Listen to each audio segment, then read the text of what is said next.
하나님의 말씀은 누가복음 12장 35절에서 48절입니다. 누가복음 12장 35절. 허리에 띠를 띠고 등불을 켜고 서 있어라. 너희는 마치 그 주인이 혼인집에서 돌아와 문을 두드리면 곧 열어주려고 기다리는 사람과 같이 되라. 주인이 와서 깨어있는 것을 보면 그 종들은 복이 있으리로다. 내가 진실로 너에게 이르노니 주인이 띠를 띠고 그 종들을 자리에 앉히고 나와 수종 들리라. 주인이 혹 이경에나 혹 삼경에 이르렀어도 종들이 그와 같이 하고 있는 것을 보면 그 종들은 복이 있으리로다. 너희도 아는 바니 집주인이 만일 도둑이 어느 때에 이를 줄 알았더라면 그 집을 뚫지 못하게 하였으리라. 그러므로 너희도 준비하고 있으라. 생각하지 않은 때에 인자가 오리라 하시니라. 베드로가 여짜오되 주께서 이 비유를 우리에게 하심이니까 모든 사람에게 하심이니까. 주께서 이르시되 지혜 있고 진실한 청지기가 되어 주인에게 그 집 종들을 맡아 때를 따라 양식을 나눠줄 자가 누구냐. 주인이 이를 때 그 종이 그렇게 하는 것을 보면 그 종은 복이 있으리로다. 내가 참으로 너에게 이르노니 주인이 그 모든 소유를 그에게 맡기리라. 만일 그 종이 마음에 생각하기를 주인이 드디어 오리라 하여 남녀 종들을 때리며 먹고 마시고 취하게 하면 생각하지 않은 날 알지 못하는 시각에 그 종의 주인이 이르러 엄히 때리고 신실하지 아니한 자의 받는 벌에 처하리니. 주인의 뜻을 알고도 준비하지 아니하고 그 뜻대로 행하지 아니한 종은 많이 맞을 것이요 알지 못하고 맞을 일을 행한 종은 적게 맞으리라. 무릇 많이 받은 자에게는 많이 요구할 것이요 많이 맡은 자에게는 많이 달라고 할 것이니라. 오 하나님, 은혜를 감사합니다. 예수님의 직접 하신 이 말씀 잘 듣고 깨닫고 행하게 하여 주시옵소서. 예수님 이름으로 감사하며 기도드리옵나이다. 아멘. 자, 우리 다시 12장 전체를 봐야 됩니다. 12장은 예수님께서 제자들에게 또는 무리들에게 번갈아 가며 가르치는 말씀입니다. 그 내용은 12장에서 외식하지 말아야 되는 거. 외식을 바리새인의 누룩 곧 외식이라는 것은 사람에게 보이는 거죠. 사람들에게 있어 가지고는 가장 중요한 것이 뭐냐? 그런 물질. 이 세상에 쓰는 물질입니다. 만몬의 돈이. 그러니까는 이 바리새인들은 사람을 의식하고 사람들에게 보이는 그와 같은 외식에 빠지게 되니까는 제자들도 그런 데 빠질 수 있다는 거예요. 교회도 마찬가지로 사람들의 선호하느냐 아니하느냐, 사람들이 어떻게 하면은 많이 교회로 불러들일 수 있을까 없을까, 그런 것들을 참 연구를 많이 하는데, 그렇게 해서 온갖 방법으로 세상 사람들과 교회와의 벽을 없애고 그 열린 예배를 하고 또는 뭐 찾는 예배를 하고, 목사님들도 그냥 평상복을 입고 편하게 이렇게 접근해 가지고 사람들을 복음을 전하고 그들에게 전도할 수 있는 기회를 맞이하려고 하는 그런 일들을 많이 하는데,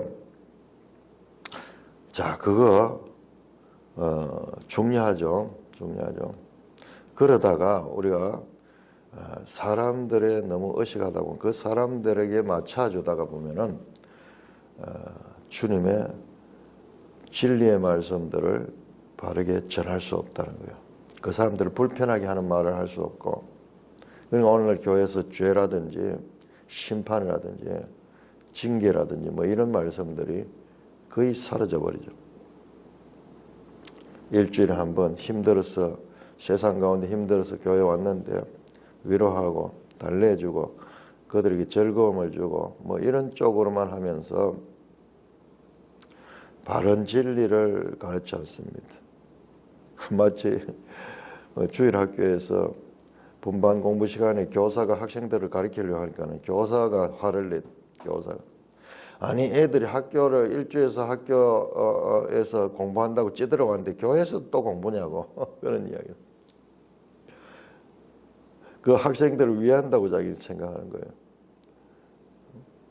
그 세상 학문에 찌들려 있던 애에게 그 짧은 20분 30분이라도 하나님의 말씀으로서 그들이 생명을 공급해야 되지. 그들은 생각해 그냥 세상의 지식과 하나님의 지식이 똑같은 거라고 생각하고 오히려 이건 필요 없다는 거예요. 이건 필요 없는 거예요.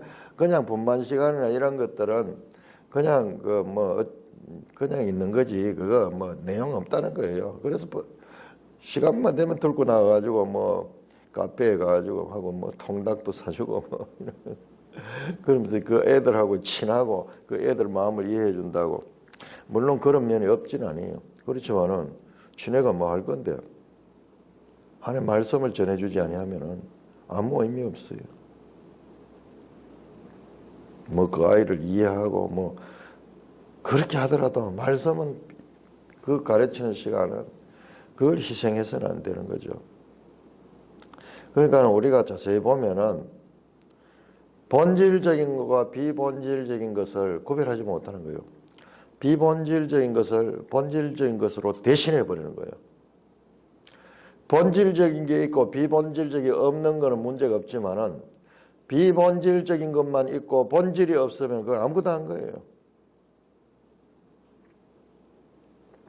사람들을 의식하면서 그렇게 하지 말고 주님 말씀은 때로는 사람들에게 반발을 일으키기도 하고 사람들이 싫어하는 것도 말씀하기도 한다는 겁니다. 그리고 앞으로 사람들이 너희에게 제자들에게 박해를 할 것이다. 실제로 1세기 제자들은 그렇게 당했죠. 그래서 대상이 12장 4절에 내 친구 너희 제자들을 가리키는 제자들. 지금 자세히 보면 제자들에 대한 말씀과 무리들이 하는 말씀이 지금 다릅니다. 번갈아 가면서 그렇게 합니다. 자, 그런 다음에 자 12장 누가 보면 독특한 표현이 나오죠. 성령을 모독하는 자는 사함을 얻어. 인자를 거역하면서 하려면 성령을 모독하는 자는 사함을 얻어. 성령과 인자는 메시아 그리스도를 가리키죠. 인자와 성령을 대조하면서 인자에게 잘못한 자는 사함을 받을 줄 성령에 잘못한 자는 사함을 받지 못한다. 이게 무슨 말이냐? 지금 내가 좀 생각이 나요. 지금 이 예수님 말씀이 어마어마한 말씀이야. 예수님 요한복음 16장 7절입니까? 그러니까 내가 가는 것이 유익하다. 내가 가면 보혜사 성령이 오실 걸 말씀하셨어요.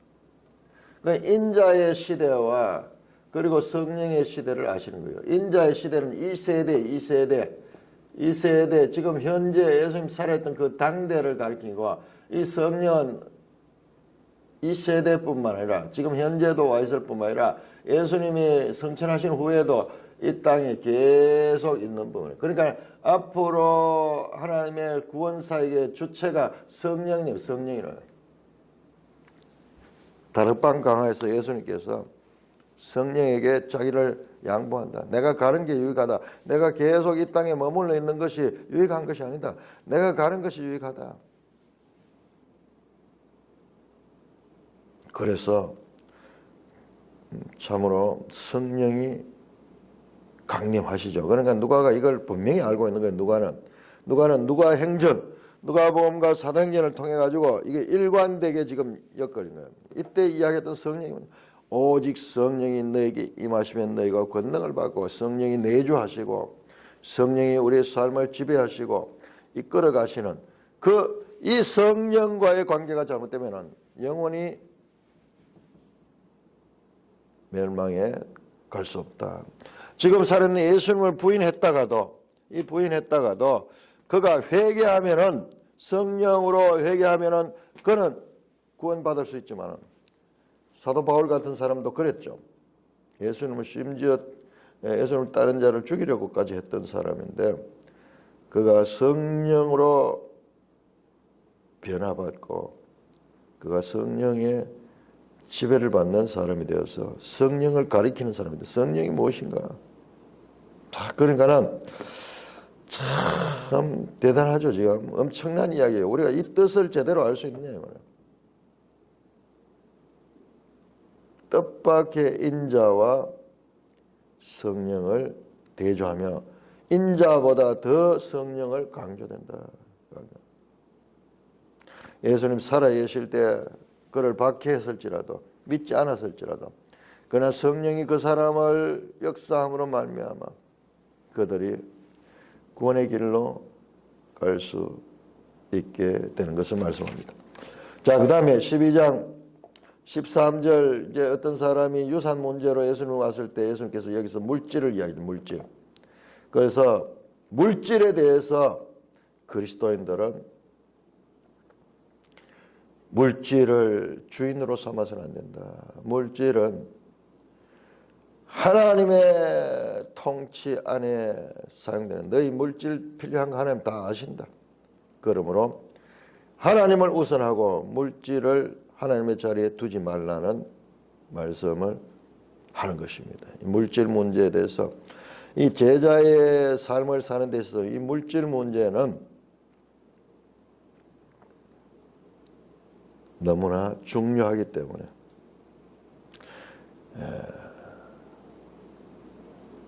그의 나라를 구하면은 이런 것들은 너에게 더해 주신다. 자, 그런 다음에 오늘 말씀입니다. 그런 다음에 나오는 말씀이에요. 자, 여기 이 제자들의 가리키는 12장에서 이번에는 뭐냐? 종말에 대한 것이에요. 종말에 관한 특별히 미래 종말, 주님의 재림에 관한 말씀이 나옵니다. 제자들을 가리키는 제자들을 가리키는 35절입니다. 허리에 띠를 띠고 등불을 켜고 서 있어라. 지금 이어지는 말씀입니다. 앞에 말씀과 지금 같이 이어지면서 그 물질 문제에 있어서 그 하나님의 주권자이심을 인정해야 된다. 그러면서 주인과 종의 비유를 합니다. 허리에 띠를 띠고 등불을 켜고 서 있어라. 이건 종이 일하는 그와 같은 자세입니다. 허리에 띠를 띠는 것은 과거에 복장에서 아주 탁 일할 때 허리에 띠를 띠어야 돼요. 등불을 켜서 서 있어라. 아마 밤인 것 같아요. 밤. 이 헬라어 원어 동사를 보면은 완료 현재형 계속 준비하고 있어라. 이 자체가 6월절에 이 이스라엘 백성들이 허리에 띠를 띠고 신을 신고 기다리는 그 자세.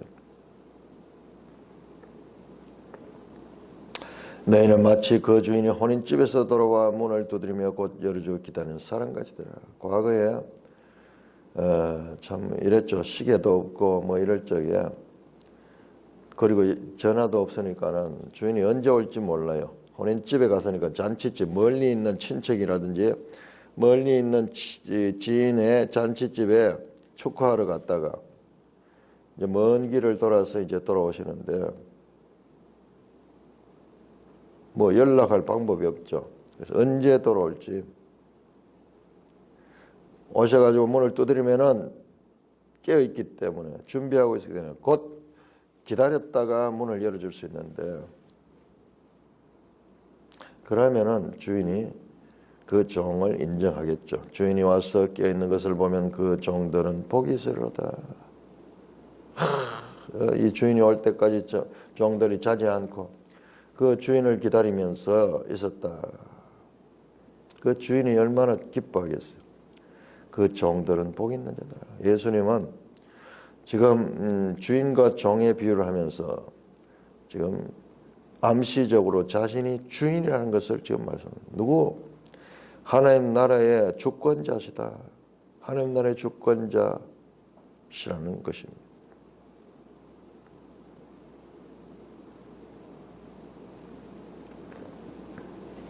내가 진실로 너에게 이르노니 주인이 띠를 떼고. 자, 그 다음 절이 37절이 아주 중요합니다. 내가 진실 너에게 주인이 띠를 떼고 그 종들이 잔치고 나와 수종을 들리라. 오, 나 이거 처음 봤어요. 그래. 그 종들이요, 깨어서 그렇게 있는 그 종들에게 주인이 어떻게 하냐? 주인이 띠를 띠고, 종처럼 주인이 종들을 위하여 띠를 띠고, 그 종들을 주인의 자리에 앉히고 나와 수종된다. 이런 일을 당하게 되니까는 그게 복이 있다는 거예요.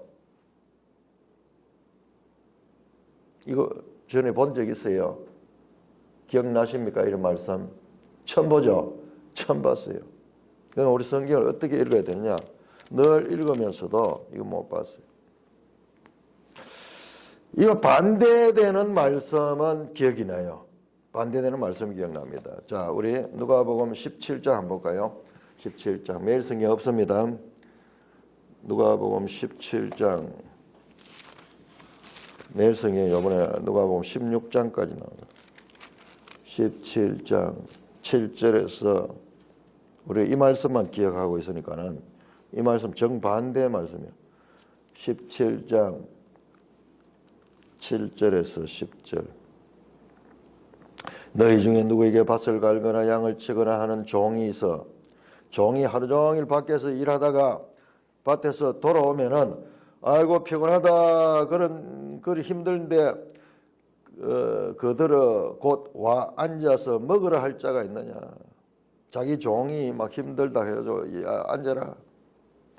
도리어 그들은 내 먹을 것을 준비하고 띠를 띠고 내가 먹고 마시는 동안 수종 들고 너는 그 후에 먹고 마시라 하지 않겠느냐. 그런 대로 다 종이 다 명한 대로 하였다고 종에게 감사하겠느냐. 여하치 너희도 명령을 받은 것을 다한 후에 이르기를 우리는 무익한 종이라 우리가 해야 할 일을 할 뿐이야. 종이 지가 아무리 힘들고 어려도 집에 와서 또 집안 일을 또 해야 돼. 주인이 밥 먹는데 그거 다 준비해주고 그리고 수종 들고 주인이 다 먹고 나면은 식사를 하는데 그래도 불평하지 않습니다. 나는 무익한 종이다. 당연히 내가 행할 일을 했는 뿐이다. 이게 세상의 원리잖아요. 특히 1세기 이 시대에는 뭐 이런 것도 심했습니다. 그런데 정반대의 말씀이죠. 주인이 오히려 종을 섬긴다. 종들을 자리에 앉히고 수종 들고 와가지고 그 먼 길을 갔다 온 주인이 그렇게 한대. 이게 뭐야? 종과 주인의 입장이 바뀌어서 주인이 종을 섬깁니다. 자, 이게 뭐냐? 이게 하나님 나라예요. 하나님 나라. 우리가 봤잖아요. 9장 48절 우리 한번 볼까요? 누가복음 9장 48절. 9장 48절.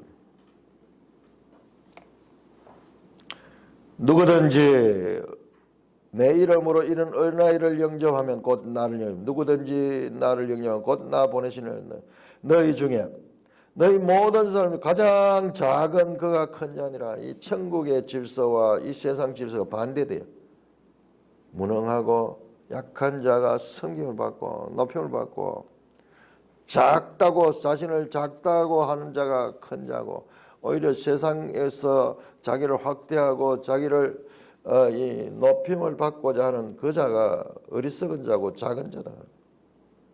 천국 질서는 세상 질서와 그런 면에서는 반대돼요. 반대. 주인이 섬기는 거예요.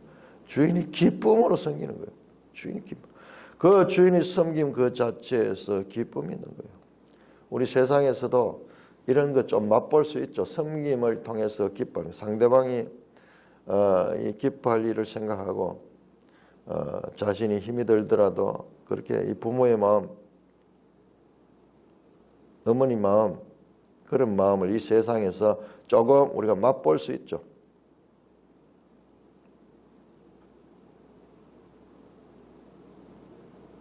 사랑의 이름으로. 그런데 주인이 띠를 띠고 그 정도를 짜내는 수종되는 이게 이제 복 있는 자의 종이야.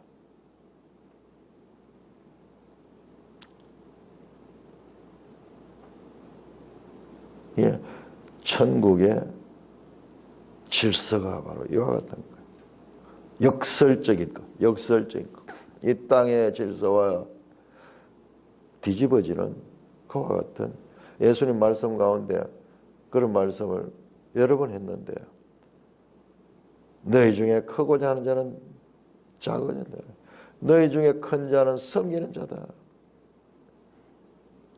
예수님께서 친히 12 제자들의 발을 씻어주면서 너희도 이와 같이 하라 했던 이 섬김을 지금 비유 가운데 말씀하고 있습니다.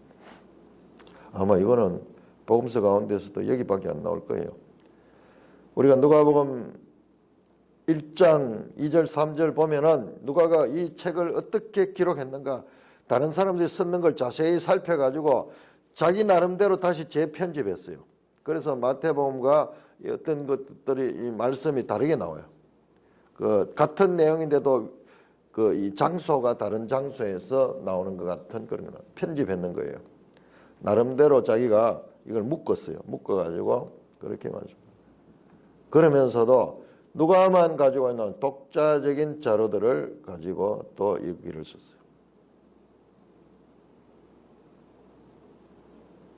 이 누가복음에서 보석 같은 그 말씀, 예수님이 하신 말씀, 예수님이 하신 말씀.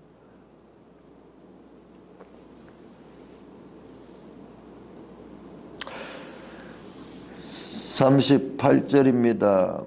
주인이 혹 2경이나 혹 3경에 이르러서도 종들이 그와 같이 하고 있는 것은 그 종들은 복이 있다. 두 번이나 반복해서 복이 있다, 복이 있다. 그러니까 이 종들이 주인이 없다고 해가지고 마음대로 사는 것이 아니라 종이 늘 주인을 기다리면서 이 허리에 띠를 띠고 등불을 켜고 그 주인을 기다리면서 주인을 맞이했던 사람들 두 번이나 반복해서 복이 있다, 복이 있다.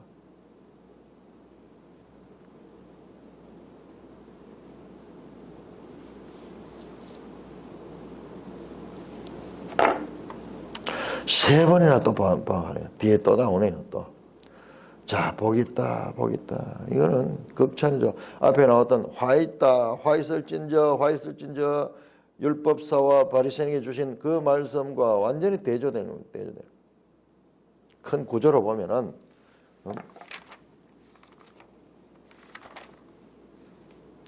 11장에서 나왔던 바리새인에 대하여 화 있을진저, 화 있을진저 3번, 율법사에 대해서 화 있을진저, 화 있을진저 3번, 6번의 화 있을진저가 나오고 지금 여기 12장에서는 복이 있을지다, 복이 있을지라, 복이 있을지다.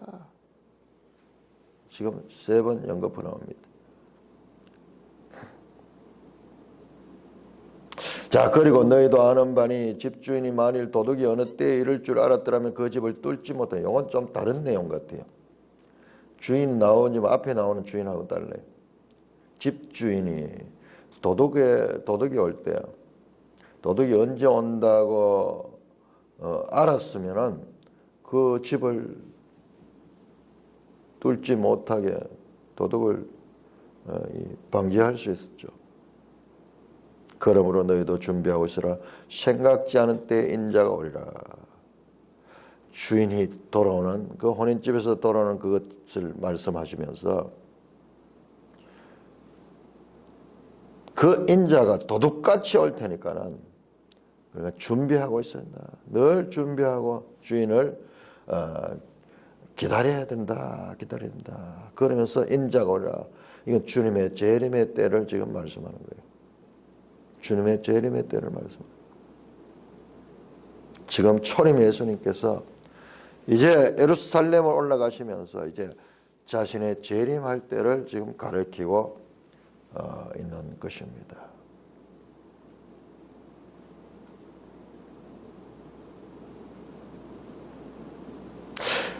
도둑처럼 오신다. 이 말씀은 사도 바울도 데살로니가 전서에서 말씀하고 베드로 사도도 그와 같이 말씀하시고 요한 사도도 요한계시록 3장 3절에서 그렇게 말합니다. 도둑같이 오신다. 주님이 도둑같이 오신다. 자, 우리 한번 확인해 봅시다. 먼저 사도 바울입니다. 데살로니가 전서 5장 2절.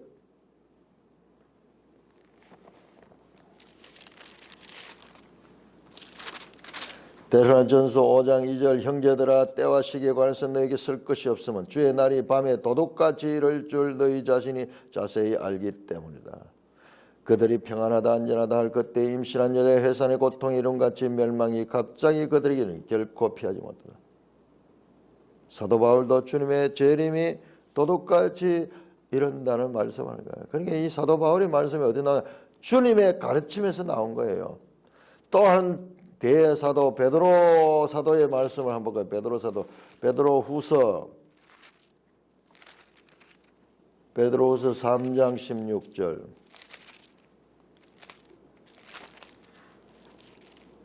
베드로후서 3장 16절.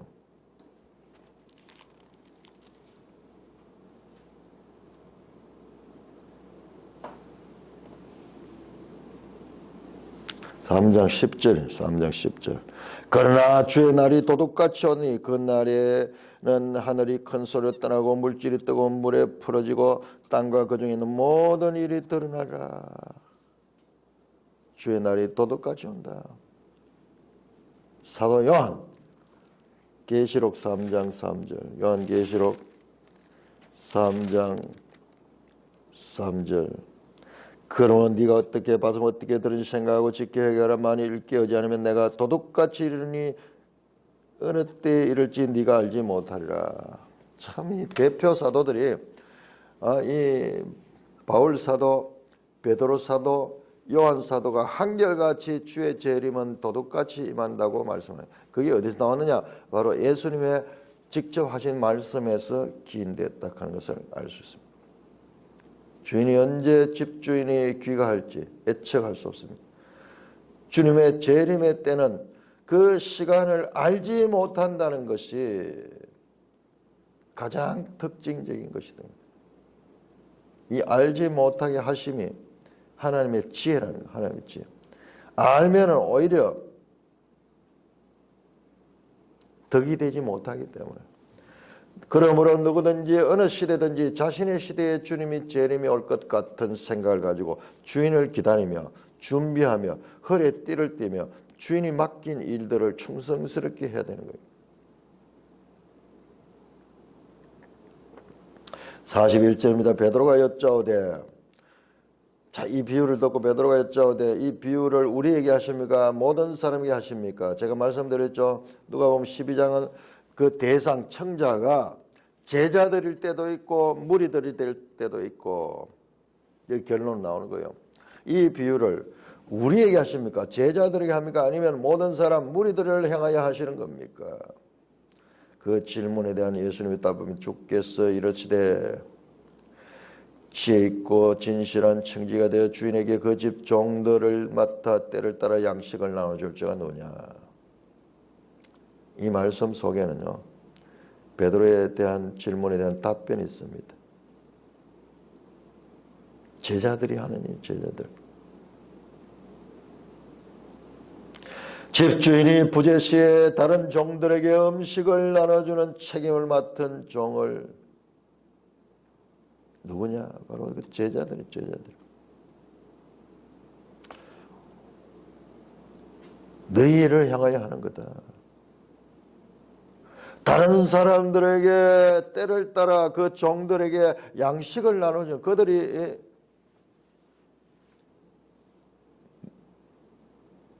일하려고 그러면은 그 주인의 마음을 가지고 청지기가 된다. 지혜 있고 진실한 청지가 돼요. 주인에게 그 집 종들을 맡아 때를 따라 양식을 나눠주는 자다. 자, 그런데 무조건 기다리기만 했는 자가 아니네요. 이어지는 내용이 연결되네요. 허리에 띠를 대고 등불을 켜고 그냥 기다릴 뿐만 아니라 그 베드로가 질문하니까 거기에 대해 더 구체적으로 말하는 거예요. 맨 같은 앞에 나오는 혼인집에서 기과하는 그 비유의 연속이네요. 주인이 이럴 때 종이 그렇게 하는 것을 보면 기다리면 주님을 기다릴 뿐만 아니라 그 종들을 돌보고 그 종들의 이 때를 따라 양식을 나눠주며 그 종들을 먹일 수 있는 자, 그 종은 복이 있는 자더라. 3번에 걸쳐서 복이 있으리로다, 복이 있으리로다. 37절, 38절, 그리고 43절 같은 대상이네. 주인을 기다리는데 그냥 막연히 기다리는 것이 아니라 때를 따라 그 종들의 청지기가 되어서 그 종들에게 양식을 나누어주는 자. 그때 주인이 이럴 때 그 모습을 보면은 그 종은 복이 있다. 내가 참으로 내게 이르노니 주인이 그 모든 소유를 그에게 맡길 것이다. 주인이 모든 소유를 그에게 맡길. 이야,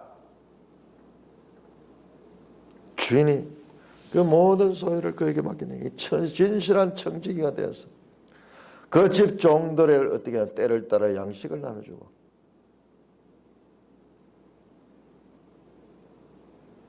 이제 제자들, 특별히 사도들이 해야 될 일, 이제 예수님이 떠나신 후에 사도들이 남아서 청지기처럼 집 주인이 돌아올 때까지, 주인은 떠나고 그 이 사도들이 교회를 돌봐야 되는, 교회를 세워나가야 되는 그 일에 대한 비유로 말씀하고 있습니다.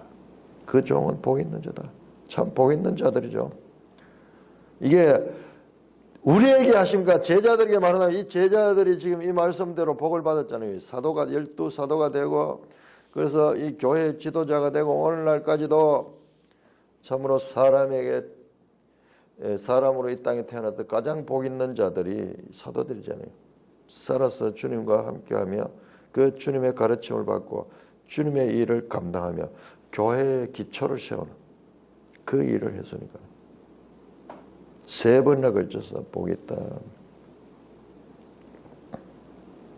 그 자들에게는 주인이 모든 소유를 맡기게 된다. 그 주인의 모든 소유, 그 주인의 그 모든 소유, 이것이 하나님 나라가 그에게 맡겨질 것이다. 45절은 그런데 그와 달리 만일 그 종이 마음에 생각이를 주인이 드디어라 하며 남녀 종들을 때리고 먹고 마시며 취하게 되면은 종이 아이고 주인이 언제 오겠노? 주인이 올 생각도 하지 않고 어떻게 자기가 맡아 있는 종들을 때리고 먹고 마시고 취하면서 주인이 행세하면서 자기가 마음대로 그렇게 행동을 하는 종은 생각지 않은 날 알지 못하는 시각에 계속 이 주인의 귀가 시간, 즉 주님의 재림의 시간에 대해서는 알 수 없다는 말씀이 계속 반복됩니다. 생각지 않은 날 알지 못하는 시각, 마치 도적이 오듯이 그 종의 주인이 이르러 엄히 때리고 신실하지 않는 자의 발은 벌에 처할 것이다. 주인이 와서 그를 때리고 신실하지 아니한 자의 받는 벌에 처한다. 신실하지 않는 자의 받는 벌이면 영원한 믿음 없는 자 멸망의 멸망.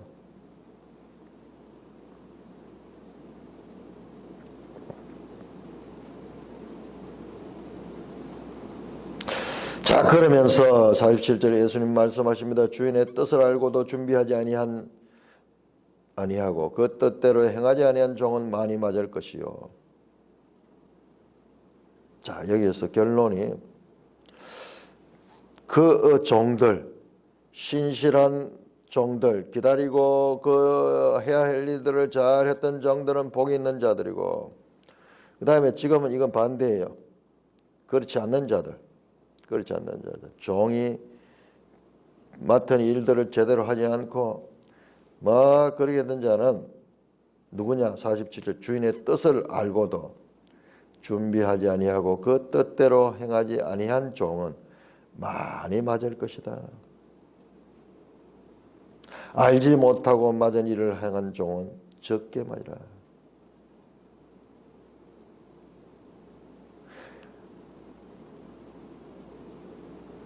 주인의 뜻을 알고 준비하지 아니한 자와 준비하지 않고 그 뜻대로 행하지 아니한 자와 알지 못하고 잘못 행한 종에 대한 평가가 따릅니다. 무리들은 이걸 잘 알지 못해요. 그럼 무리들에게 요구하는 것과 그리고 제자들에게 요구하는 것은 다르다는 말씀입니다. 사람이 행한 것과 그의 알고 있는 것에 따라서 그 책임이 달라집니다. 심판의 다양함은 책임성을 각기 다르다는 것을 알게 합니다. 심판의 강도가 다른 것은 맡은 책임이 다르기 때문에 그렇다는 것입니다.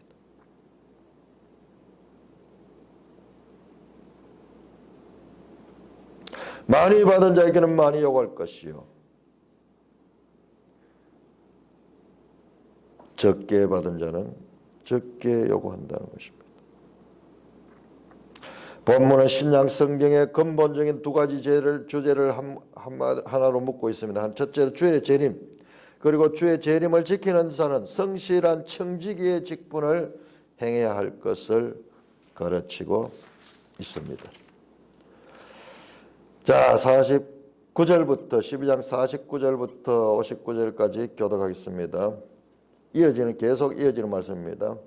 12장 49절 내가 불을 땅에 던지러 왔노니 이미 불이 이미 붙었으면 내가 무엇을 원하리요. 나는 받을 세례가 있으니 그것이 이루어지기까지 나의 답답함이 어떠하겠느냐. 내가 세상에 화평을 주려고 온 줄로 아느냐. 내가 너에게 이르노니 아니라 도리어 분정하게 하려 함이로다. 이후부터 한 집에 5사람이 있어 분쟁하되 셋이 둘이 셋과 하리니 아버지가 아들과 아들이 아버지와 어머니가 딸과 딸이 어머니와 시어머니가 며느리와 며느리가 시어머니와 분쟁하리라 하시니라. 또 무리에게 이르시되 너희가 구름이 서쪽에서 이는 것을 보면 곧 말하기를 소나기가 오리라 하느니 과연 그러하고 남풍이 부는 것을 보면은 말하기를 심히 더우리라 하나니 과연 그러하니라. 외식하는 자여 너희가 천지의 기상은 분간할 줄 알면서 어찌 이 시대는 분간하지 못하느냐. 또 어찌하여 옳은 것을 스스로 판단하지 아니하느냐. 내가 너를 고발하는 자와 함께 국간에 갈 때에 길에서 화해하기를 힘쓰라. 그가 너를 재판장에게 끌어가고 재판장이 너를 옥졸에게 넘겨주어 옥졸이 옥에 가둘까 염려하라. 내가 이르노니 한 푼이라도 남김이 없이 갚지 아니하고서는 결코 거기서 나오지 못하리라 하시니라. 자, 계속해서 예수님 말씀합니다. 내가 불을 땅에 던지러 왔다. 자, 불의 이미지는 두 가지 있습니다. 첫째, 심판과 그 다음에 불로 성령을 주시는 분이라고 누가복음 3장 16절에 나오죠. 불로 심판하시는 것 3장 9절. 구약에서 불은 백성을 정결하는 메시지, 선지자들의 말씀, 내 말이 불과 같지 아니하냐, 그 메시지입니다. 예수님의 말씀은 심판과 그리고 사람을 정결케 하는 능력을 가지고 있습니다. 예수님의 말씀은 이 불같이 땅에 이 불이 붙어지면 확 번져나갔어요. 그러나 아직까지 그 불이 붙어지지는 않았습니다. 그래서 예수님은 지금 불을 붙이러 이 땅에 왔습니다. 자신은 더 이상 원할 것이면 그것이 자신의 분명한 사역임을 알고 있습니다. 자신은 불을 붙이고 떠나는 거예요. 50절은 나는 받을 세대가 있으나 그것이 이루기까지 답답함이 어떠겠냐. 그래서 예수님은 십자가에 죽으신 말하는 거예요. 지금 이제 십자가를 향하여 걸어가고 있는 거예요. 받을 세례가 있다. 그것이 이루어지기까지 나의 답답하게 돼요. 이 길은 고통의 길이고 힘든 길입니다. 그런 다음에 내가 세상에 화평을 주려고 올 줄 아느냐. 세상 나라의 화평을 위해서 온 것이 아니다. 세상 나라의 하나님 나라를 지금 가지고 왔는 것이다. 그 질문이 생각이 나요. 예수님 와서 노예 제도를 고치지 않았습니까? 아니에요. 하나님 나라가 오면 세상 나라는 바뀌게 되어 있어요. 세상 나라를 바꾸는 것은 사람들의 책임으로 맡겨졌습니다. 이 종들에게 이 앞에 나오는 그 종들처럼 신실한 청지기 같은 종이 되어서 이 세상 나라를 바꿔야 돼요. 예수님은 그 하나님 나라를 가지고 왔습니다. 나는 세상 나라를 내가 그걸 하러 왔는 것이 아니다. 오히려 분쟁이 일어난다. 왜? 예수 그것 때문에 분쟁이 나. 누구냐? 예수를 믿는 자와 예수를 믿지 않는 자가 서로 갈라지게 되는 거예요. 가족들에서도.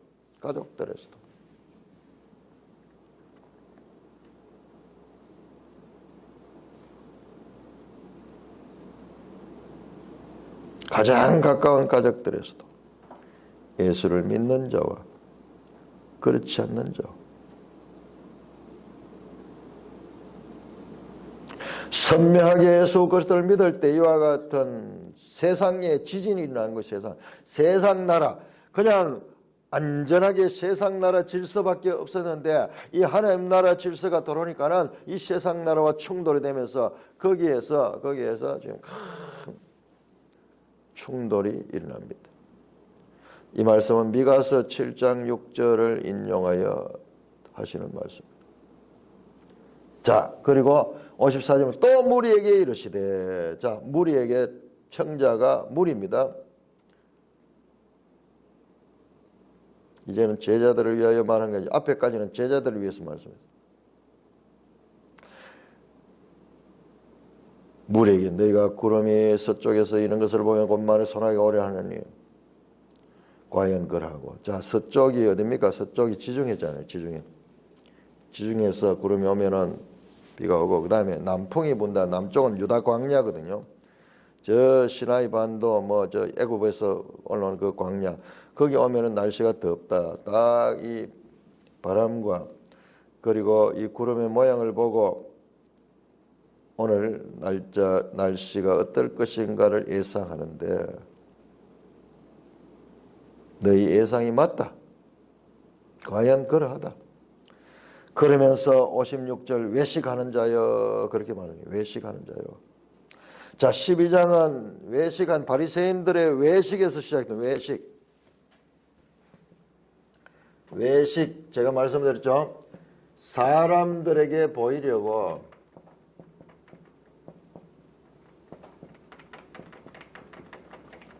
겉으로 드러난 겁니다. 겉으로. 이 표면이에요. 외모예요. 외모. 사람들은 외모밖에 못 보니까 이게 서로 연결되는 말이에요.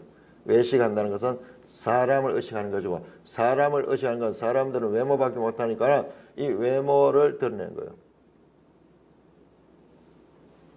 외식하는 자들아, 그렇게 말하는 거예요. 자, 왜 외식한다고 말하냐? 외식한다고 말하는 것은 이어집니다. 54절 천지의 기상은 분간할 줄 알면서 어찌 이 시대를 분간하지 못하냐? 또 어찌 옳은 것을 스스로 판단하지 않느냐?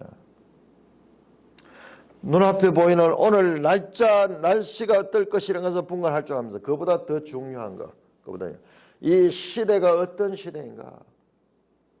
이 시대가 어떤 시대인가? 바로 구속사에서 메시아가 이 땅에 온 이 시대다 말이야. 이 예수 그리스도의 하는 행동과 하는 말을 보고 하나님의 새 언약 시대, 하나님 나라가 지금 이 세상 나라 돌아왔다는 것을 알아야 되는데 그것을 알지 못하는 거예요. 외모로서 뭐가 없느냐? 부족한 게 뭐냐? 이 눈앞에 있는 작은 것을 보는데 큰 것을 보지 못하냐? 이게 뭐냐? 그럼 외모로 보고 공의로 판단하지만 공의. 예, 이 요한복음 7장에 이 말씀에 외모로 보지 말고 공의로 판단하라, 공의로 판단하라. 이거 뭐냐 그러면은 이거 어떤 법적인 용어 같지만은 이게 그게 아니고요. 세상을 볼 적에 또는 말씀을 들을 적에 우리의 사고 자체가 전체를 보는 전체. 이거 외모는 부분이에요. 부분. 우리가 보는 시야가 그렇게 좁아요. 부분으로 보지 말고 전체로 보라. 안식일을 준 그 목적이 무엇인가? 그냥 일하지 않는 거 그거 자체가 목적이야. 근본적인 목적은 사랑하고 그들을 살리기 위해서 주신 법이다. 그렇기 때문에 너희들은 눈앞에 보이는 날씨에 대해서는 그렇게 예민하면서도 생명의 영원한 생명의 문제가 달려있는 이 시대에 대한 징조에 대해 가지고 구별하지 못하는 거예요. 내가 지금 하나님 나라를 이 땅에 가지고 왔다. 지금 놀라운 시대가 왔다. 세상 나라와 하나님 나라가 지금 겹쳐지고 있는데 어마어마한 이와 같은 시대가 왔는데 시대를 구분하지 못하고 판단하지 못하니까는 너희가 외식하는 자다. 지식에 있어 가지고 이렇게 단편적이다. 단편적이다. 그 다음에 또 잘 이해하기 힘든 말씀입니다. 너가 너를 고발한 자와 함께 법관에 갈 때 길에서 화해하는 거야. 이 마태복음 내용하고 달라요. 마태복음에도 이런 내용이 나와요. 화해하라. 그런데 여기서는 이 배경을 보면 너를 고발한 자가 어떠냐. 여기에 보면 다른 내용 없습니다. 왜 고발당했느냐. 채무를 갚지 못했어요. 채무를 갚지 못해. 그래서 이 감옥에 갇혀가는 거예요. 감옥에 갇혀 들어가면은 그러면은 그 마지막 절 나오죠. 한 푼은 남김없이 갚지 않으면 거기서 결코 나오지 못한다. 옥에 갇혀 놓고 그 사람이 그냥 가만히 가게 게 아니라 거기에서 막 이 고문을 하기도 하고 이래가지고 바깥에 있는 가족들이 어쩌든지 이 사람을 빼내기 위해서 그 채무를 갚아야 되는. 이게 뭐냐? 이게 죄인이 하나님 앞에 이와 같은 빚진 자.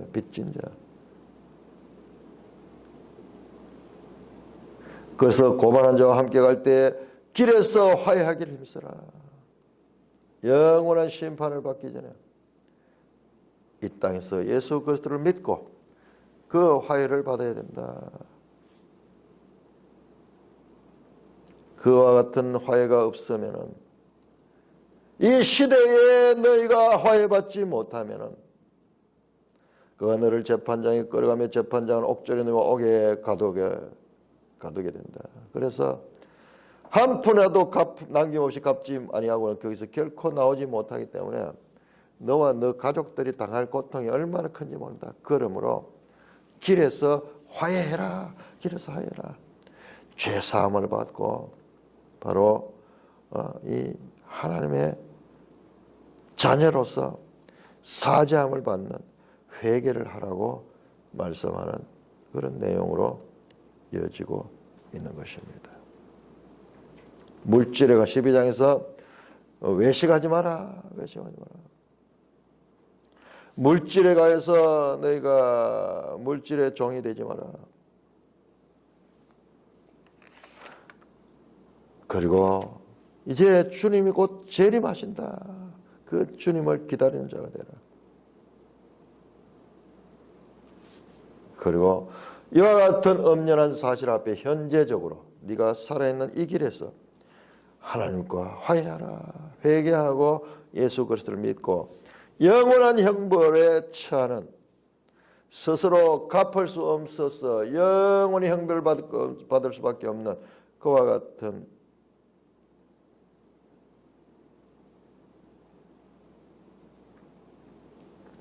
어둠에 있지 말고 길에서 화해해라.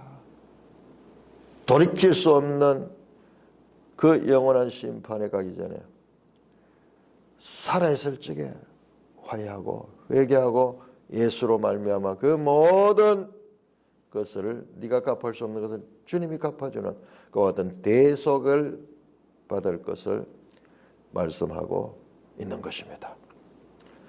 찬송가 420절.